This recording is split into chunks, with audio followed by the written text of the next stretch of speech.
Era domingo à tarde, e lá estava Nelson, deitado no sofá, com sua preguiça habitual.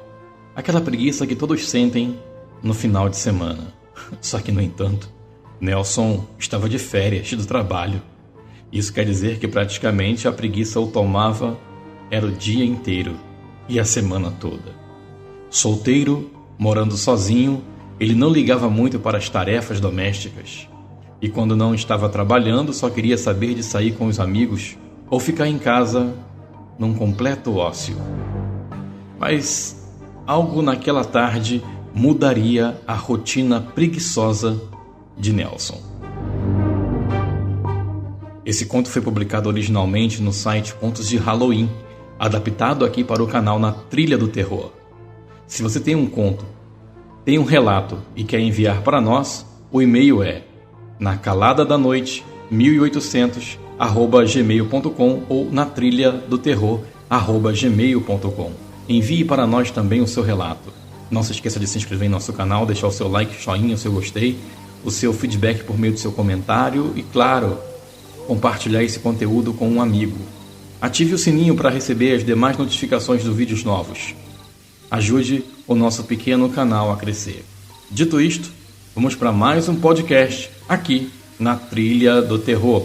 O de hoje, O Vizinho, parte 1.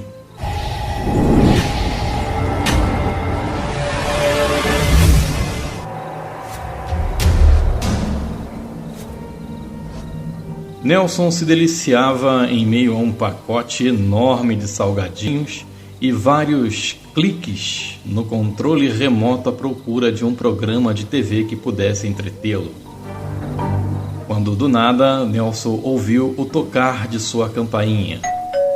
Com muito custo e uma preguiça estupenda, o jovem levantou-se do sofá e foi caminhando lentamente até a porta.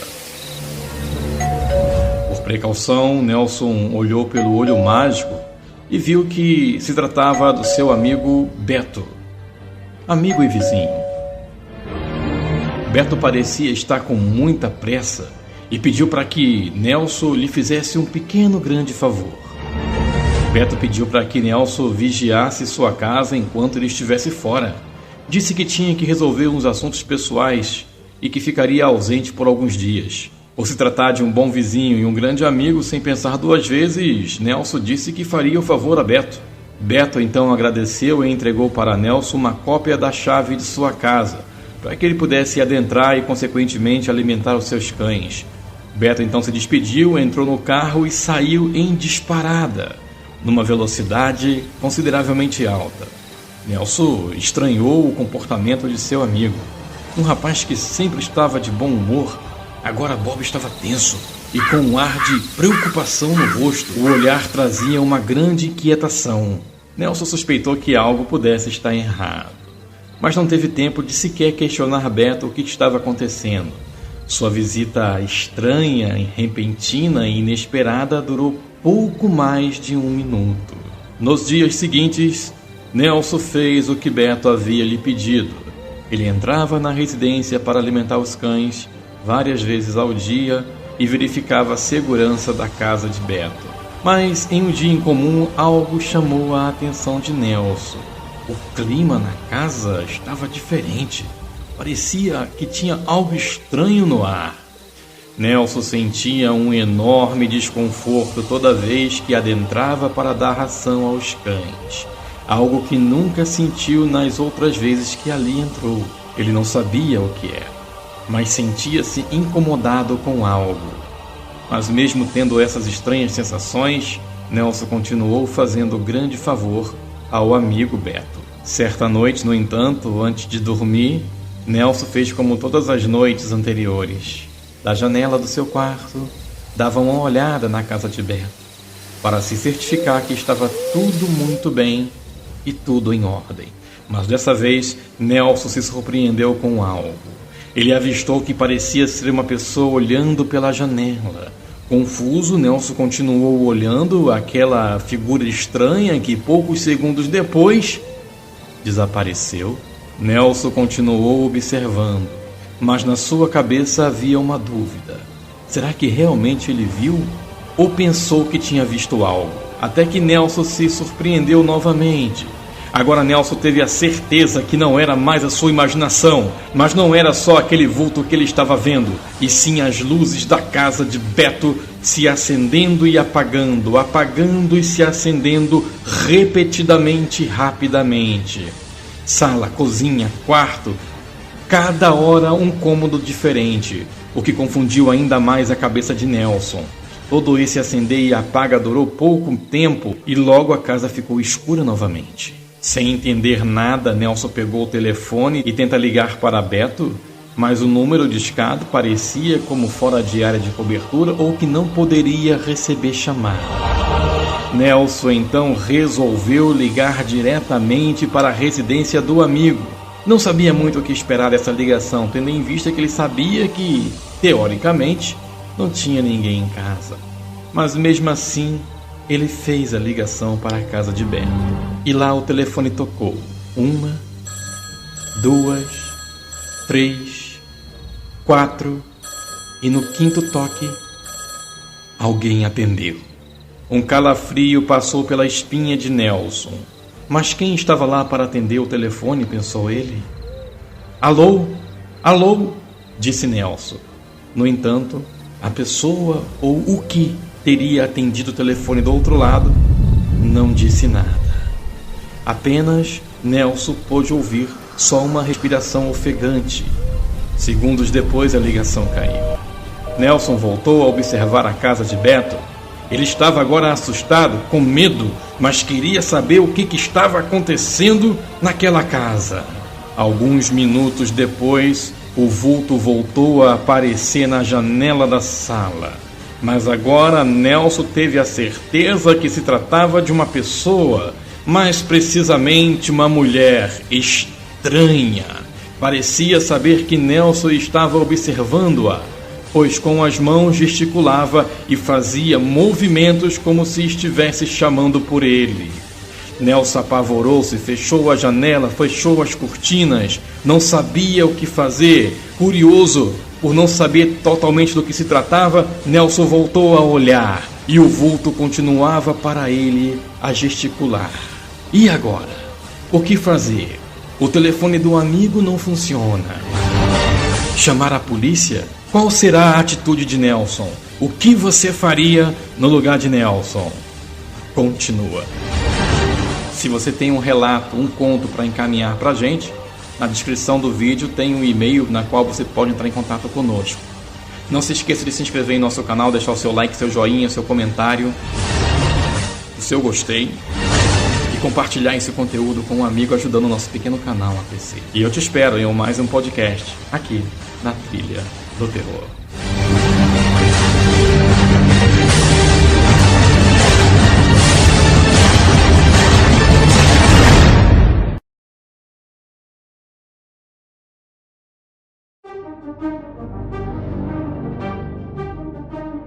Nelson, com muito medo, continuava olhando para a janela enquanto a mulher gesticulava, o chamando, convidando para a casa do amigo Beto.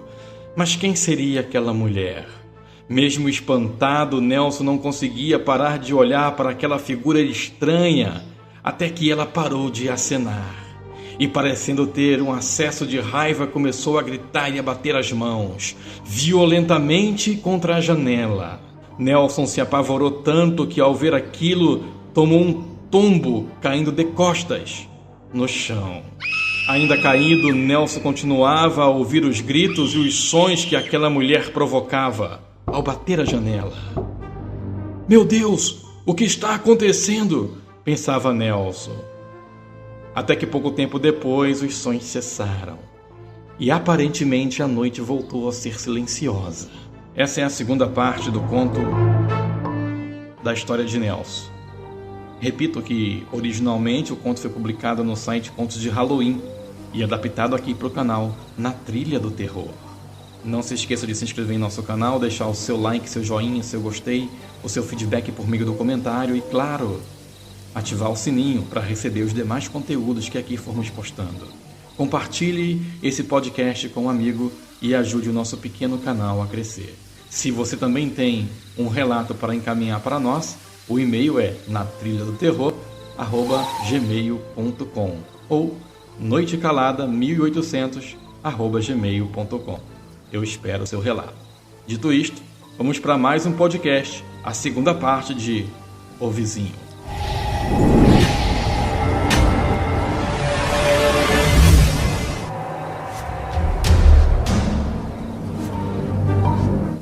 Nelson, apavorado, continuou deitado no chão. Não tinha a mínima coragem de levantar e olhar em direção à casa do amigo Beto. Ele não queria ver aquela coisa espantosa outra vez. Mas o pior susto da vida de Nelson ainda estava por vir. De repente, ele começou a ouvir sons na sala da sua própria casa. Depois, aqueles passos se tornaram mais fortes e parecia que estava subindo a escada. Escada essa que levava ao andar onde estava o seu quarto. Exatamente onde ele estava naquele momento.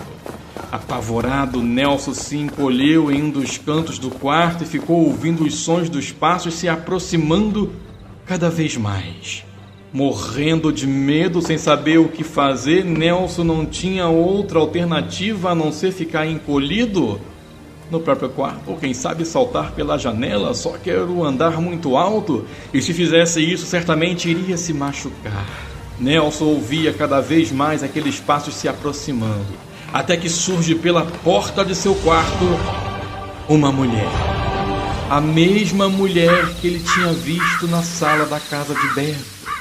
Ela estava nua, chorava muito e tinha muitos machucados por todo o corpo.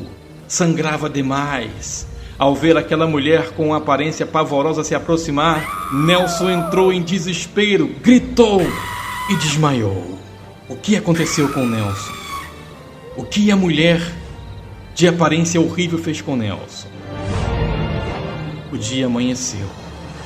Quando voltou a si, já era de manhã. Ainda confuso e assustado com o que presenciou na noite passada, ele levantou e foi até a janela do seu quarto, de onde pôde ver a rua repleta de pessoas e muitos carros de polícia, bombeiros, em frente à casa de Beto. Nelson ficou ainda mais confuso, não estava entendendo nada. As notícias após todos os acontecimentos eram que a polícia, por meio de uma denúncia anônima, foi até a casa de Beto, pois, segundo os vizinhos, eles ouviram gritos desesperados de uma mulher. E lá, na casa de Beto, nos fundos, a polícia encontrou 3 corpos de mulheres. Beto havia assassinado cruelmente as 3 mulheres. Alguns dias depois, Beto foi preso em uma outra cidade. Lá, ele confessou os assassinatos. Nelson se surpreendeu com a crueldade de Beto, pois nunca esperava isso de alguém tão próximo e que foi sempre tão bom vizinho e tão bom amigo. Naquele dia, após acordar do susto e ver toda aquela movimentação na rua, Nelson notou algo que não estava só na parede do quarto de sua casa, mas também em outros cômodos da casa. Em todos esses lugares estava escrito com sangue a frase: "Me ajude". Essa foi a história do Nelson, o vizinho. O que você achou desse conto? Se você tem um relato, um conto para encaminhar para a gente, na descrição do vídeo tem um e-mail na qual você pode entrar em contato conosco. Não se esqueça de se inscrever em nosso canal, deixar o seu like, seu joinha, seu comentário, seu gostei, e compartilhar esse conteúdo com um amigo, ajudando o nosso pequeno canal a crescer. E eu te espero em mais um podcast, aqui na Trilha do Terror.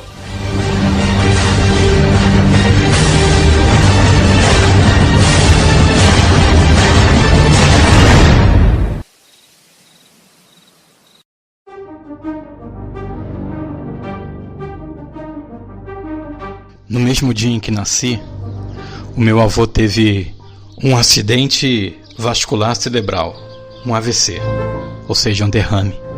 Caiu de cama. Após isso ele ficou acamado vários anos. Ele era cuidado pela minha avó e ficou assim durante 12 anos.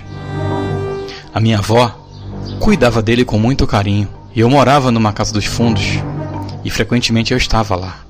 Eu ia no quarto do meu avô para conversar com ele, até o dia que ele morreu. Esse é o relato do Gabriel.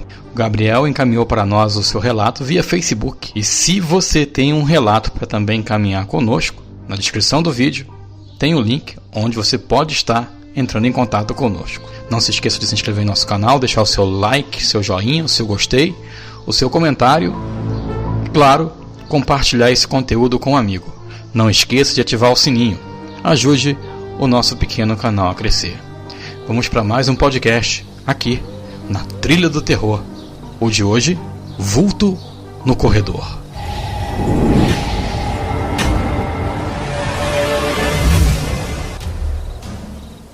No mesmo ano em que nasci, meu avô teve um segundo AVC, o derrame, e caiu de cama. Após isso, ele ficou acamado durante 12 anos. Não saía de casa. E a minha amada avó era quem cuidava dele com muito carinho. E como eu morava numa casa nos fundos da dela, frequentemente eu ia no quarto do meu avô para conversar com ele, mesmo sabendo que ele não me responderia nada. Às vezes eu chegava lá bem na hora em que minha avó estava dando comida para ele. Quase sempre a alimentação dele era pão com leite, pois era só o que ele conseguia comer. O meu avô não se mexia e às vezes gemia na tentativa de falar algo. A cena era muito triste. Porém, certa manhã acordei com batidas na minha janela. Era o meu primo me chamando desesperadamente. Abri a janela com rapidez. Ele pediu para que eu fosse correndo para a casa da minha avó, mas não me disse o que tinha acontecido. Quando lá cheguei, minha avó trocava as fraldas do meu avô em prantos. Perguntei o que estava acontecendo ou o que tinha acontecido, e ela, muito triste e chorosa, disse que meu avô havia morrido. Ela contou que deu almoço para ele e foi esquentar a água para o barbear. Só que quando ela voltou, ele já estava sem vida, não estava mais respirando. O quarto, segundo a minha avó, estava uma atmosfera muito fria. Eu entrei em desespero. Eu não tinha ideia de como agir. Sem saber o que fazer, apenas chorei. Entrei em prantos. Lágrimas e mais lágrimas banharam o meu rosto. Não demorou muito e meu tio chegou e perguntou se já havíamos chamado a ambulância e se já tínhamos comunicado a alguma autoridade responsável. Dissemos que não. Então ele se prontificou em fazer o que deveria. Ligou para o serviço de emergência e logo que chegaram disseram que não havia mais o que fazer para com o meu avô. Fui no velório e até o momento eu não tinha conseguido assimilar a situação. Só na hora do enterro foi que realmente eu senti uma vontade súbita de chorar. Naquele instante eu desabei. Eu acho que naquele instante, de fato, a ficha caiu. Depois do enterro, voltei para casa. Os dias foram passando e com o passar dos dias, algumas semanas posso dizer assim, comecei a ver um vulto estranho no corredor da minha casa. Mas o vulto só aparecia à noite. Então comecei a evitar ir na cozinha durante a noite para não ter que ver aquele vulto sombrio que me assustava. Depois de um tempo, percebi que aquela presença começou a se manifestar na minha porta. Na porta do meu quarto. E sempre à noite. Estava com muito medo de dormir no meu quarto. Morria de medo e comecei a ter diversos pesadelos. Pesadelos horríveis. Porém, certa noite, eu orei, pedindo a Deus para que aquela presença fantasmagórica não mais ficasse na porta do meu quarto. Eu sempre acreditei muito em Deus e sempre acreditei que orações, rezas funcionavam. E graças a Deus, depois disso, não voltei mais ver o vulto na porta do meu quarto, ou ao menos sentir sua presença. Aquela coisa apavorante sumiu, graças a Deus. Nunca mais senti a presença dela, nem no corredor, nem no quarto, nem em lugar nenhum, depois daquele dia. Esse foi o relato do Gabriel. Ele enviou por meio do Facebook. Se você também quer enviar um relato aqui para o canal Na Trilha do Terror, na descrição do vídeo tem o link onde você pode entrar em contato conosco. Mande o seu relato, teremos prazer de narrá-lo aqui em um podcast. Não se esqueça de se inscrever no canal, deixar o seu like, seu joinha, seu gostei, seu comentário, ativar o sininho após se inscrever e compartilhar esse conteúdo com um amigo. Ajude o nosso pequeno canal a crescer. Eu te espero num próximo conteúdo, aqui na Trilha do Terror.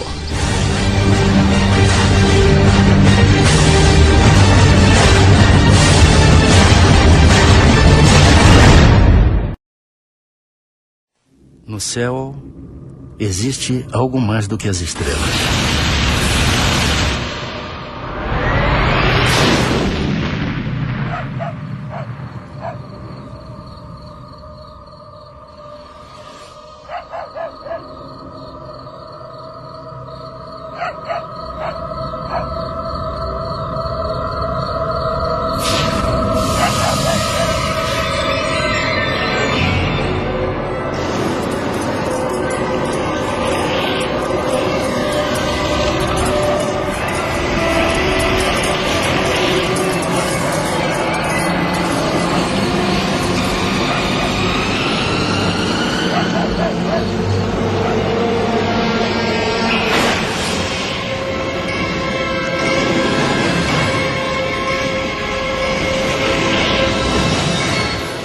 Eles eram recebidos por um feixe de luz e que impedia que eles movimentassem qualquer parte do músculo, até para pedir socorro.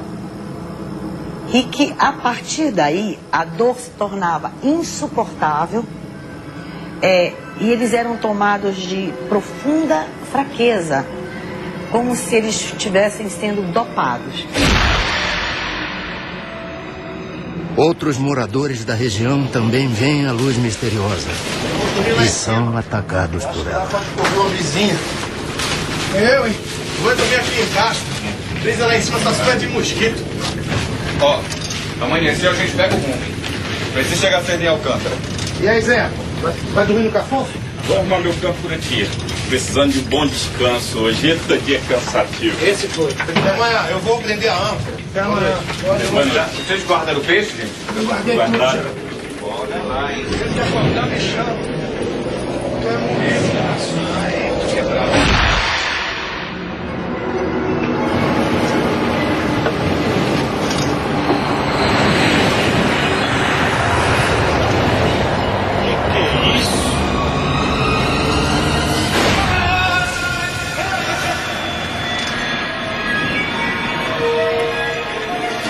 Um dos pescadores está morto. O que me chamou a atenção é que quando eu atendia uma pessoa de uma localidade chamada Airi e uma de uma localidade chamada Candeuba, elas eram distantes mais de 100 quilômetros.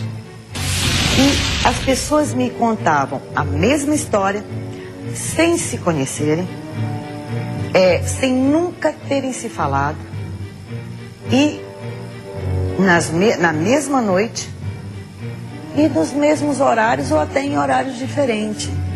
Dezenas de pessoas entram em desespero. O medo do desconhecido provoca pânico. Aconteceu isso, de eu olhar assim para o telhado e veio aquela, tipo uma lâmpada assim, acesa, e é direto na minha coxa. Eu dormi até debaixo de um balcão lá em casa com medo daquilo. Pensava assim que fosse enviado por Deus, né? Fosse algum castigo, né? Para uma podia ser o demônio que estaria atacando os cristãos, mas a maioria não sabia realmente dizer o que era, simplesmente demonstrava pavor.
Boa noite. O Linha Direta Mistério continua a série de reportagens sobre fatos estranhos que desafiam especialistas e provocam medo. Hoje você vai conhecer uma impressionante história sobre discos voadores, numa região formada por 20 municípios, conhecida como Salgado, no litoral do Pará, no norte do Brasil. Tudo começou com uma luz no céu. Em seguida, uma série de ataques a pessoas. Depois, o pânico tomou conta de uma região inteira e a população se armou para combater os seres extraterrestres. Fatos reais ou um delírio coletivo? Na dúvida, militares da aeronáutica foram convocados para investigar a presença desses objetos voadores não identificados. Durante 4 meses, foi realizada a mais importante e sigilosa investigação feita até hoje no Brasil, a chamada Operação Prato. O nome Prato é o termo internacionalmente usado pelos ufólogos para designar disco voador. A Operação Prato foi, até onde se sabe, pelo menos até hoje, a única ocasião confirmada, documentada, em que uma equipe de militares das Forças Armadas de um país esteve envolvido diretamente num processo de aproximação, identificação e possível contato com seres não terrestres, não humanos, procedentes de outros pontos do universo. A Operação Prato é um dos casos mais fantásticos que tem na ufologia brasileira. O comandante da missão secreta era este homem, o coronel da aeronáutica, o Irangê Holanda Lima, que na época era capitão. Ele guardou um segredo durante mais de 20 anos. Mas em 1997, o coronel Holanda decidiu falar. Ele apareceu no programa Fantástico da Rede Globo e logo depois deu uma entrevista impressionante à revista UFO, onde contou detalhes da Operação Prato. Vamos à entrevista, coronel? Pai, o material que você pediu está tudo aqui. Essa é minha filha Daniela. Tudo bom? Como vai? Minha enteada Ana Paula. Tudo bom? Eles são Marco e Ademar, que são ufólogos. Só por curiosidade, coronel, por que o senhor resolveu falar só depois de tanto tempo? Se não contar o que eu vi, eu não posso ficar morto. E a história corre. O envolvimento com a Operação Prato, ela começou com a informação dada pelo prefeito da região onde estavam ocorrendo essas coisas. Mesmo antes da aeronáutica chegar ao local, nós já ficamos sabendo que a população estava assustada.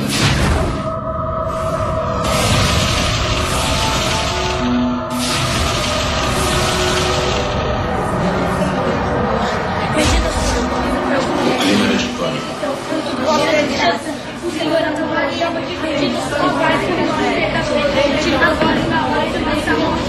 Se esse maldito chupa-chupa aparecer, a gente acaba com eles. Ele que acaba com nós.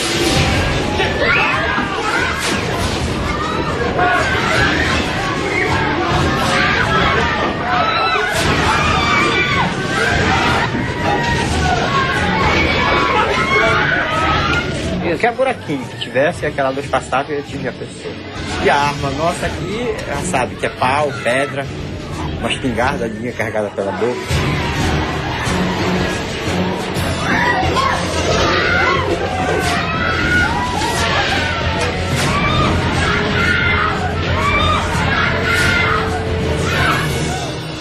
O povo vivia apavorado, porque esse feixe de luz noturno tinha já agredido várias pessoas.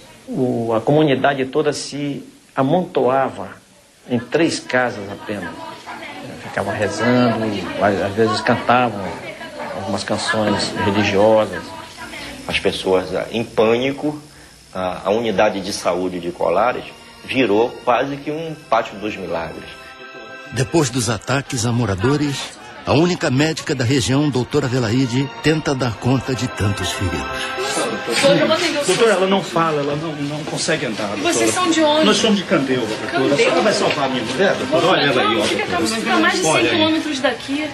Olha só, olha pra isso, dona Adelaide, o que é isso? Maria, vai lá pra frente atender as outras pessoas. Deixa que eu cuido dela, deixa que eu dou uma olhada. Essa luz, essa incidência vinha nas mulheres, preferentemente nas mulheres no seio esquerdo. Elas eram longilíneas, retas, extensas e largas, como se algo tivesse chapado existiam sempre dois orifícios paralelos e que você apertava e não desapareciam e ficavam elevadas, como se duas agulhas tivessem penetrado, porque as queimaduras de uma pessoa necessitam de aproximadamente 96 horas para que a pele entre em necrose, fique enegrecida e entre em necrose.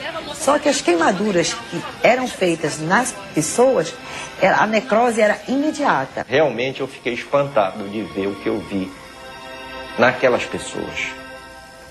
O que seria o resultado da atividade dessas luzes, que ele chamava de chupa-chupa. E virou chupa-chupa, por causa disso, chupando o sangue, chupa-chupa. Dezenas de famílias deixam a cidade, inclusive algumas autoridades. A médica, o prefeito e o padre decidem ficar. Não posso fazer mais nada. Mas se eu fosse vocês, eu também ia embora daqui o mais urgente possível. Com licença, E a população de Colares foi tomada por uma crise, talvez assim, de pânico. E a cidade entrou num processo de esvaziamento. O medo era de chegar a um ponto e de nós não termos mais medicamentos, alimentos a gente já não tinha, porque ela estava caminhando para um verdadeiro caos. E o que foi feito, coronel? Bom, a primeira providência foi mandar um grupo da aeronáutica ao local, tá? Para restaurar a ordem. E o senhor estava entre eles? Não. Nessa primeira fase eu estava em outra operação.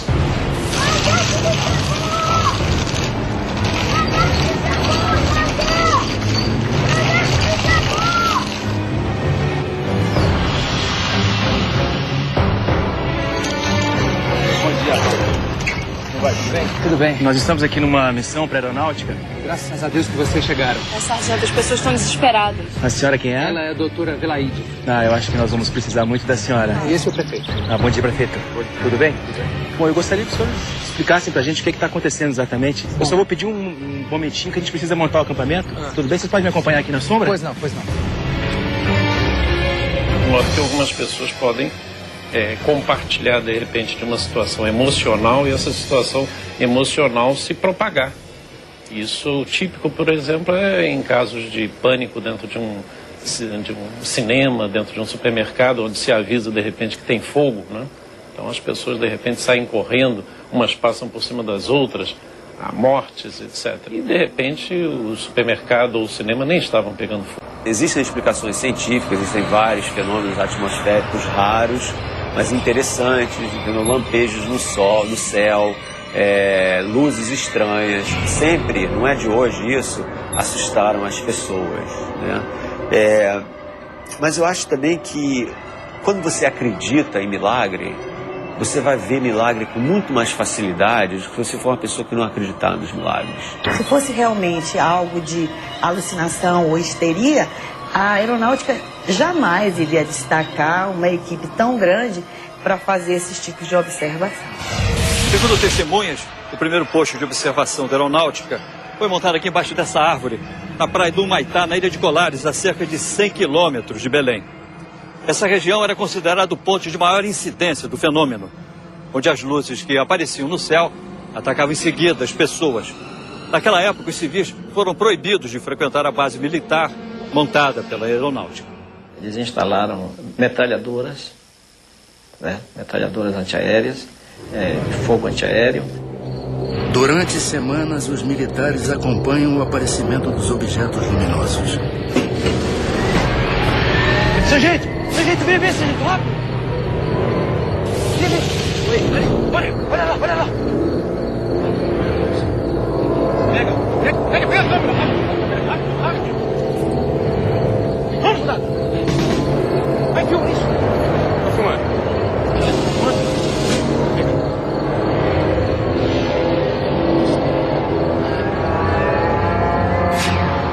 Tem 20 anos que eu converso com pessoas que dizem que têm contatos com seres, né, que se dizem extraterrestres, né? E a maioria dessas pessoas tem uma reputação que você não pode ir contra. Em algum desses sistemas deve haver um planeta com as condições que propiciaram a vida na Terra. Então, isso eu acredito. Agora, o contato é muito difícil, dada as distâncias gigantescas. Você pode ir para um outro planeta, vamos dizer, a 50 anos-luz de distância daqui, né, e tem lá umas bactérias, uns protozoários, né, uns vírus de alguma forma, que não tem nada a ver com vida inteligente, né? Só o fato de você ter vida não significa que você venha a ter vida inteligente. Então como é que o senhor se envolveu com a Operação Prato? Não se chamava Operação Prato. Esse nome fui eu que dei depois. Vamos combinar que se a missão era secreta, Operação Disco Voador ia ser óbvio demais, né? Então o senhor foi para a Amazônia e... Naquela época eu ainda era capitão. Eu chefiava o Paraçado, um serviço de resgate na selva. Eu tinha acabado de terminar um curso em Brasília e o comandante do primeiro Comar mandou me chamar. Segundo testemunhas, o relatório enviado pelos militares sobre o fenômeno das luzes impressiona o comando da aeronáutica. Capitão Landa, o senhor acredita em discos voadores? Acredito no que eu posso ver, coronel. Objetos não identificados foram vistos nesta região. A maioria dos objetos apareceu aqui, ó, perto da ilha de Colares. É um povoado com muita fé, mas sem nenhuma instrução.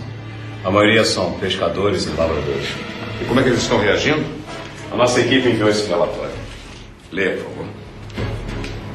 E um analista psicológico que fazia parte da própria operação, ele chegou a redigir um relatório assinando embaixo o seguinte, que se aquele fenômeno não cessasse, ou se alguma coisa não fosse feita para preparar aquela população para conviver com aquele tipo de situação, ele temia que os mais fracos de espírito, essas são as palavras do próprio relatório, passassem a buscar a autoaniquilação, ou seja, um processo de suicídio em massa.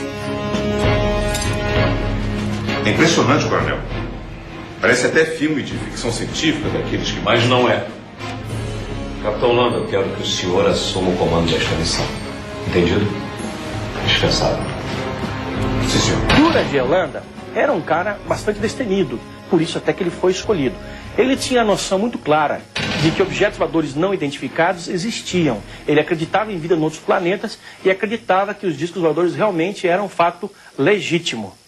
Mas ele não acreditava que os fenômenos que estavam acontecendo naquela região tivessem qualquer coisa a ver com discos voadores. O capitão Holanda chega à cidade. É a maioria aqui da região, capitão. E de algumas cidades próximas daqui. E as lesões são todas idênticas? É sempre assim, queimaduras, na vertical com 2 orifícios paralelos. Doutor, esses ferimentos devem ter sido causados por algum tipo de inseto. No início eu também achei que fosse, capitão. Mas agora são tantas as pessoas com as mesmas características que eu não sei mais. Doutora, a senhora acredita em chupa-chupa?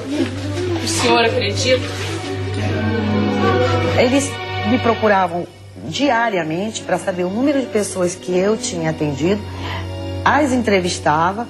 Dizer que não era para se apavorar, que aquilo, né, devia ter vindo do céu ou um planeta, uma coisa aí. Ia confortando as pessoas, né? A senhora pode me contar como isso aconteceu? Foi um chupa-chupa, doutor. Eu quase morri. Estava numa procissão. Era uma romaria.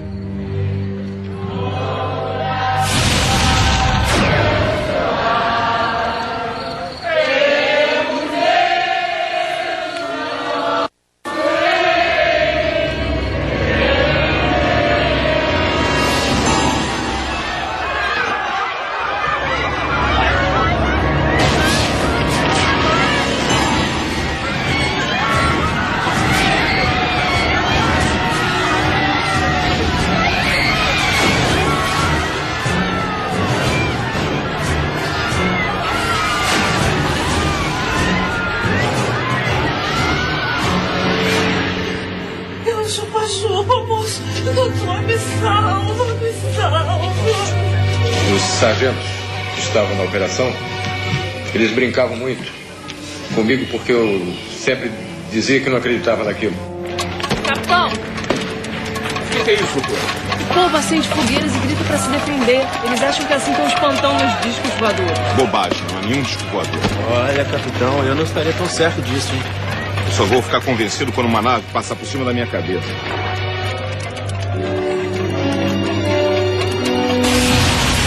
Aí equipe de observação comandada pelo capitão Holanda era formada por mais de 60 pessoas, entre militares do serviço secreto, médicos e até psicólogos, que vieram à cidade com o objetivo de acalmar a população. Nesse local, a chamada Praia do Machadinho, o capitão Holanda viveu uma experiência que o marcaria pelo resto da vida. Não adianta, essas luzes não me convencem, isso não passa de um fenômeno atmosférico. Mas, capitão, o senhor fotografou as luzes. Exatamente, fotografei luzes, nada mais do que luzes. Não adianta, o capitão só vai acreditar quando uma nave dessas passar em cima da sua cabeça, né?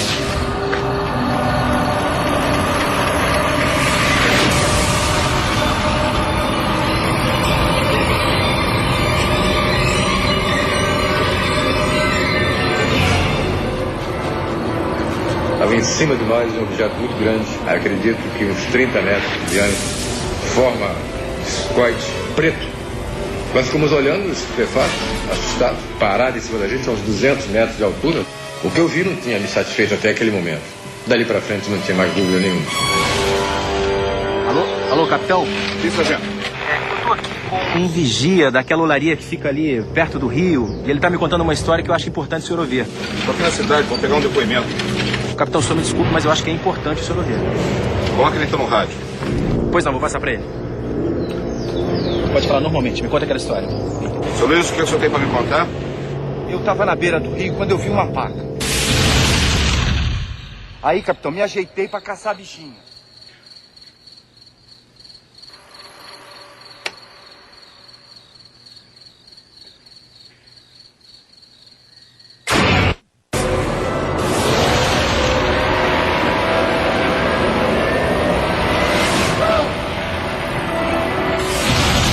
O senhor pode levar até o local onde o senhor viu essas luzes?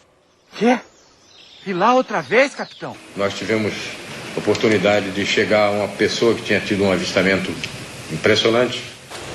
Os agentes entraram para tomar um café e comer uma bolacha, alguma coisa lá, antes de entrar no barco para a gente ir para a missão. E eu, como chefe da missão, não podia me dar essas mordomias. Eu fiquei olhando fora, vendo o ambiente.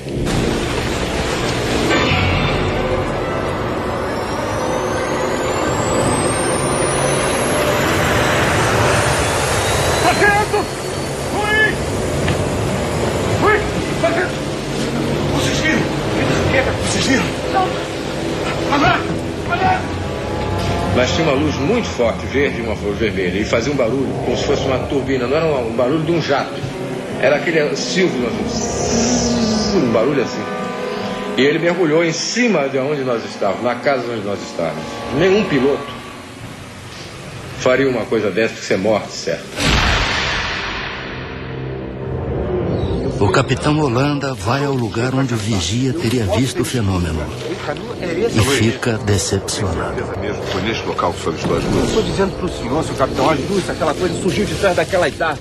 De repente veio aquele clarão em cima de mim. Eu vim correndo, porque eu me assustei e a luz passou em cima aqui de mim, uma luz vermelha. Olha, nós já estamos há mais de 3 horas aqui, nada acontece. Sargento, vamos embora. Luiz, muito obrigado, vamos mudando.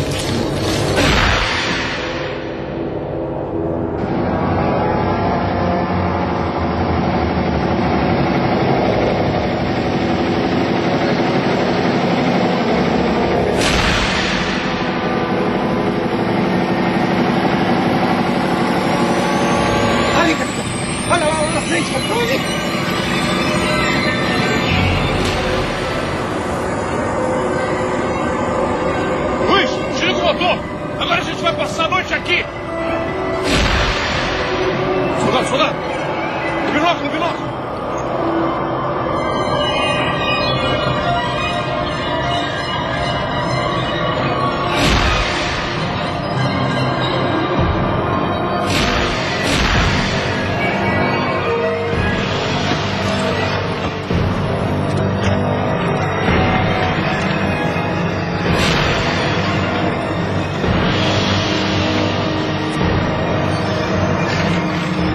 Tivemos a oportunidade de filmar um objeto pairando e dela saindo umas luzes pequenas que nós chamávamos de desova. Mas voavam numa velocidade, entravam na mata, tiravam rasante, coisas fantásticas. Brincavam conosco, a verdade é que eles brincavam conosco. Se eles chegassem até aqui, depois de tamanha viagem, tamanho custo, O menos que eu esperaria é que eles fiquem brincando.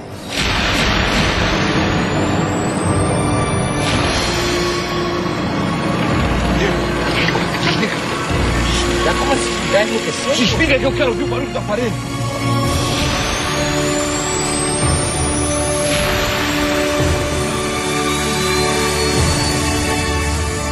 E ficou na nossa frente uma coisa assustadora, um objeto muito grande.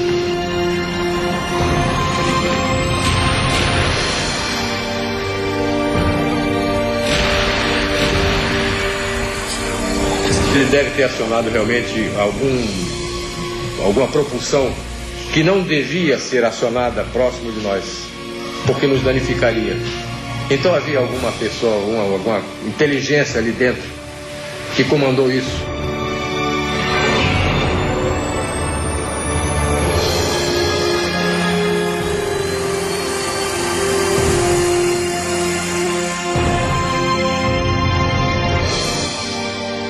Ele disparou com uma velocidade incrível para o firmamento e sumiu no meio das estrelas. Existem centenas de bilhões de outras galáxias, então eu sempre brinco que existe mais estrela no universo do que grão de areia na praia de Copacabana, sabe? Então você pega um punhado de grãos de areia e você fala, isso tudo aqui é estrela espalhada pelo universo, né? Só que até o momento não existe absolutamente nenhuma prova concreta de que nós fomos visitados por uma outra civilização inteligente. No próximo bloco, uma nave sobrevoa Colares. O helicóptero da aeronáutica persegue um disco voador. O que é isso? Eu ainda duvidava que realmente fosse alguma coisa que eu pudesse ver. E também a morte do Coronel Holanda. Pode todo mundo dizer que o Holanda praticou um suicídio. Eu não vou acreditar em suicídio de jeito nenhum.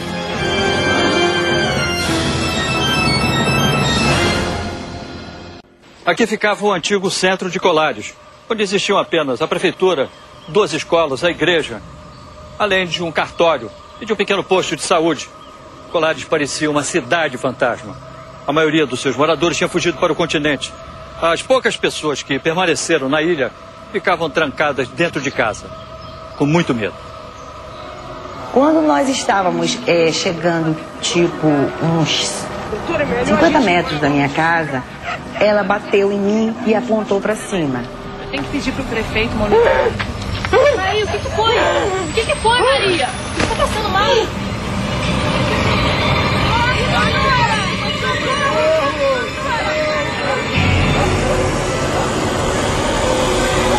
E vi o objeto, mas tão próximo, e tão bonito. Até este momento, mesmo tendo atendido toda esta enormidade de habitantes atacados por este ser não explicável, eu ainda duvidava que realmente fosse alguma coisa que eu pudesse ver. Mais uma testemunha procura a aeronáutica em busca de ajuda. O morador Antônio Ferreira convence os militares a ir até o local onde teria avistado um disco voador.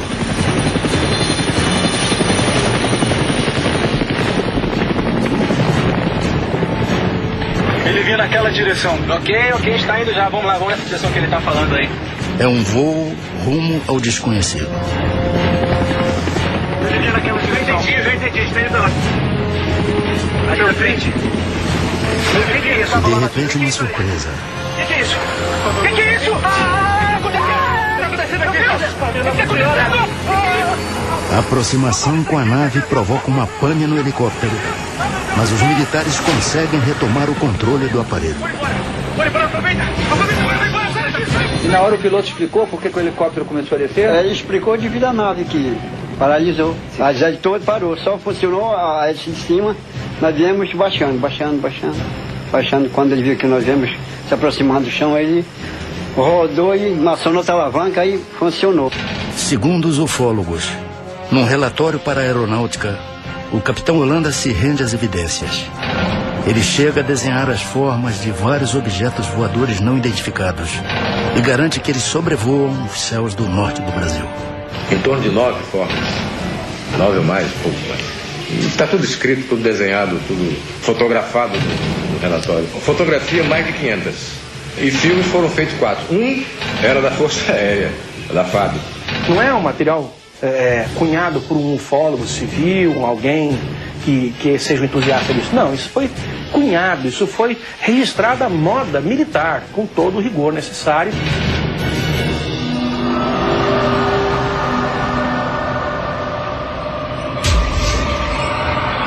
O capitão Holanda se torna um homem obcecado pelos objetos luminosos.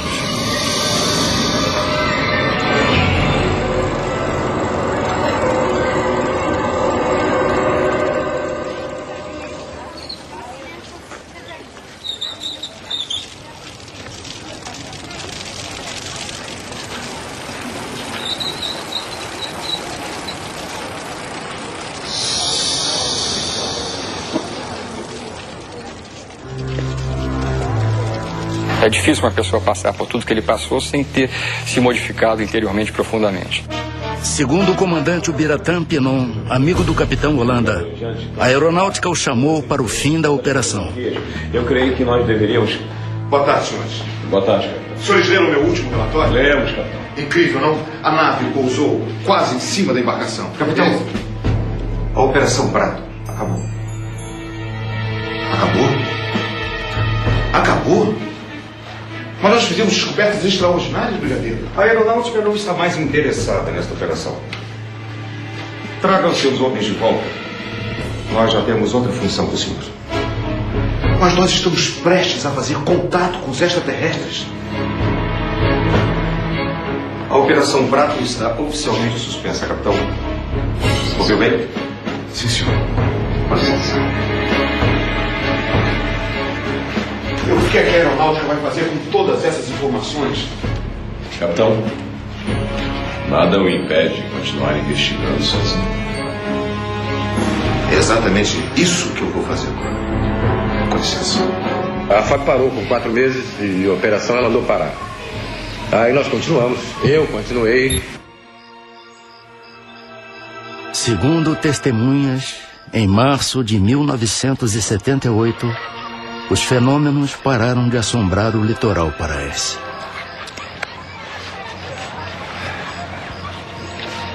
Ainda procurando as naves, capitão? O senhor não desiste, hein? E a senhora já esqueceu, doutor? O que acontece é que eles nunca se afastaram daqui. Até hoje, eles continuam a aparecer. Acredito muito que eles estão entre nós, vivendo igual a nós, alguns deles, procurando uma maneira de nos conhecer melhor. Você não sabe se a pessoa que você está conversando é o alienígena ou não. Segundo revelou a amigos, o capitão Holanda, mesmo depois do fim da Operação Prato, continua a fazer novos contatos.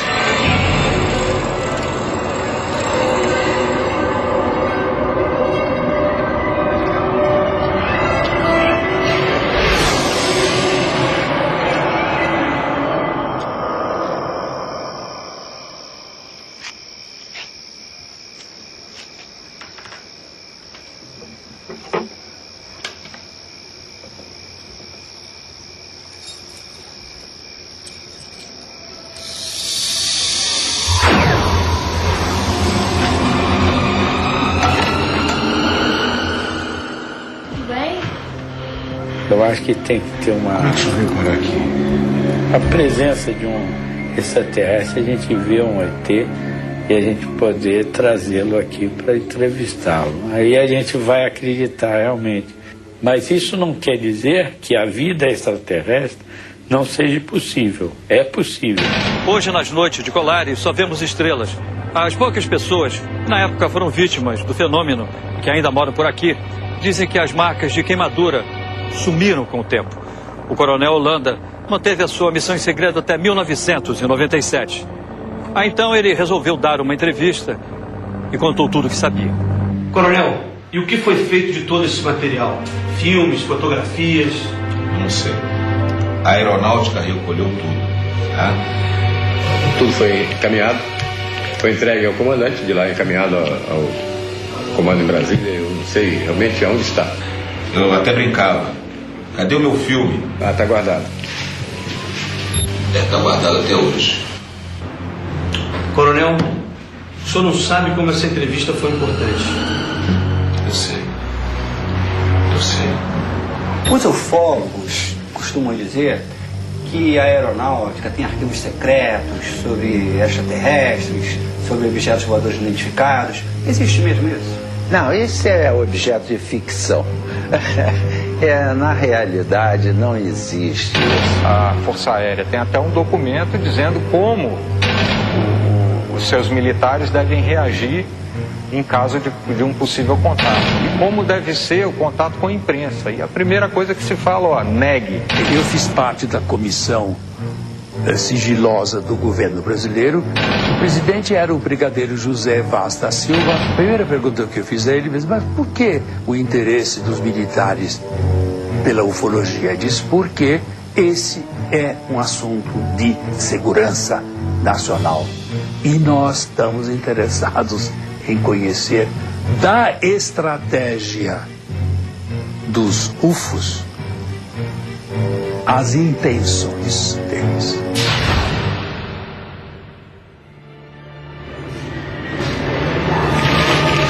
Pai, vem ver o filme com a gente. Pai, você tá bem?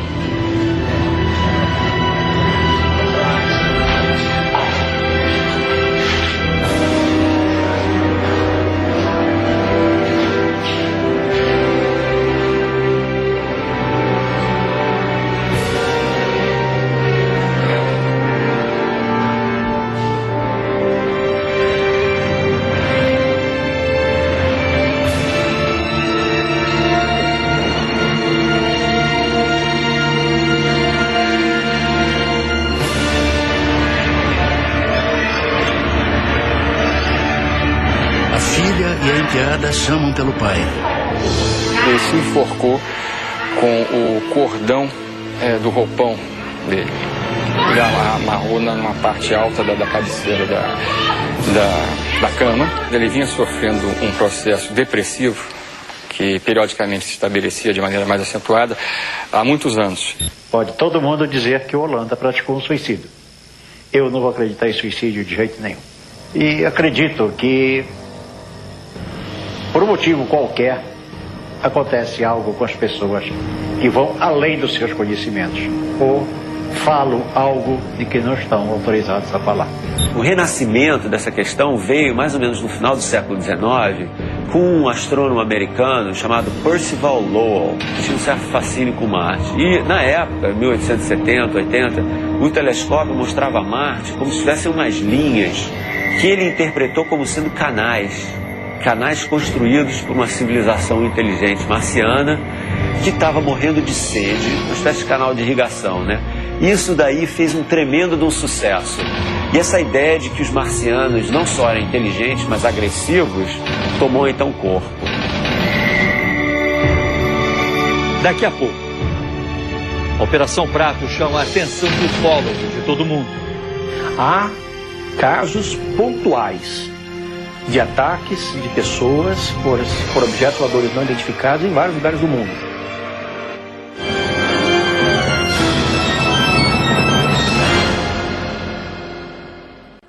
A Operação Prato se tornou um evento estudado pela ufologia internacional.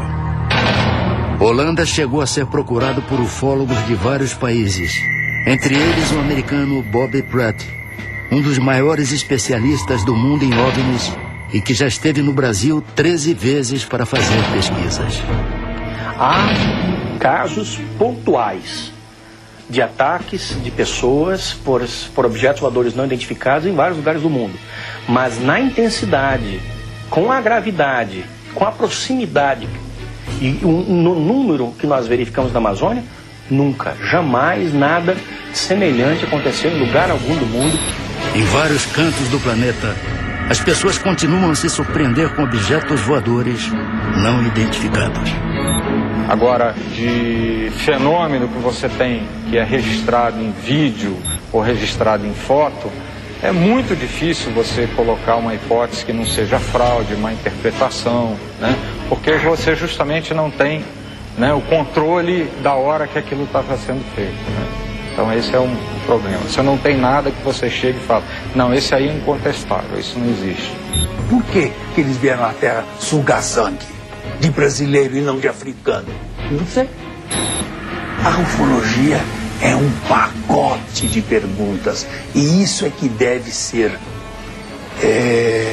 levado ao conhecimento das novas gerações, porque nós temos excelentes jovens superdotados. Nós adoraríamos ter contato com uma civilização extraterrestre, porque nós somos justamente as pessoas que gostam do mistério, de explorar o desconhecido. Então, quando vem essa grande surpresa, né, das descobertas, para nós é o máximo, né? Mas a gente também tem que tomar cuidado, né? Porque a gente não pode se iludir com provas falsas. Todo mundo ficava com medo desse chupa-chupa. Isso não é lenda não, seu Monteiro? Porque lenda é mentira, né? Não, mas isso não é mentira não, isso é verdade. Foi verdade mesmo. Mira, Bill, ve para las antenas. Ve para las antenas. Em maio deste ano, pela primeira vez, a aeronáutica aceita receber ufólogos em sua sede em Brasília. O objetivo da visita é pedir a abertura dos arquivos sobre discos voadores. O comando da aeronáutica não quis gravar entrevista sobre a Operação Prato, mas aceitou responder a perguntas por escrito. O Linha Direta encaminhou 30 perguntas. Em resposta, o Centro de Comunicação Social da Aeronáutica limitou-se a enviar uma nota ao programa. Segundo a Aeronáutica, a visita do grupo de ufólogos foi realizada para mostrar a eles o trabalho da Força Aérea Brasileira na área de defesa e controle do espaço aéreo nacional. Sobre a Operação Prato, continua a Aeronáutica. Pode-se imaginar que a Aeronáutica realiza investigações científicas a respeito de todo tipo de fenômeno aéreo. Na verdade, o comando da Aeronáutica não dispõe de uma estrutura especializada para empreender tal atividade. Com relação à Operação Prato, o comando da Aeronáutica possui apenas registros baseados em dados que teriam sido repassados por um dos participantes dessa atividade. Foi produzido um relatório com diversos depoimentos, aparentemente sem fundamentação científica. Em todo o mundo, muita gente acredita e até espera um contato com seres de outro planeta. Alguns até dizem que foram levados por seres extraterrestres e depois conseguiram voltar à Terra. Outros duvidam que exista vida inteligente em outros planetas. Se os ETs existem, afinal, de onde vêm? Quem são? E o que querem? Essas perguntas ainda aguardam respostas. E você? Acredita? Desde o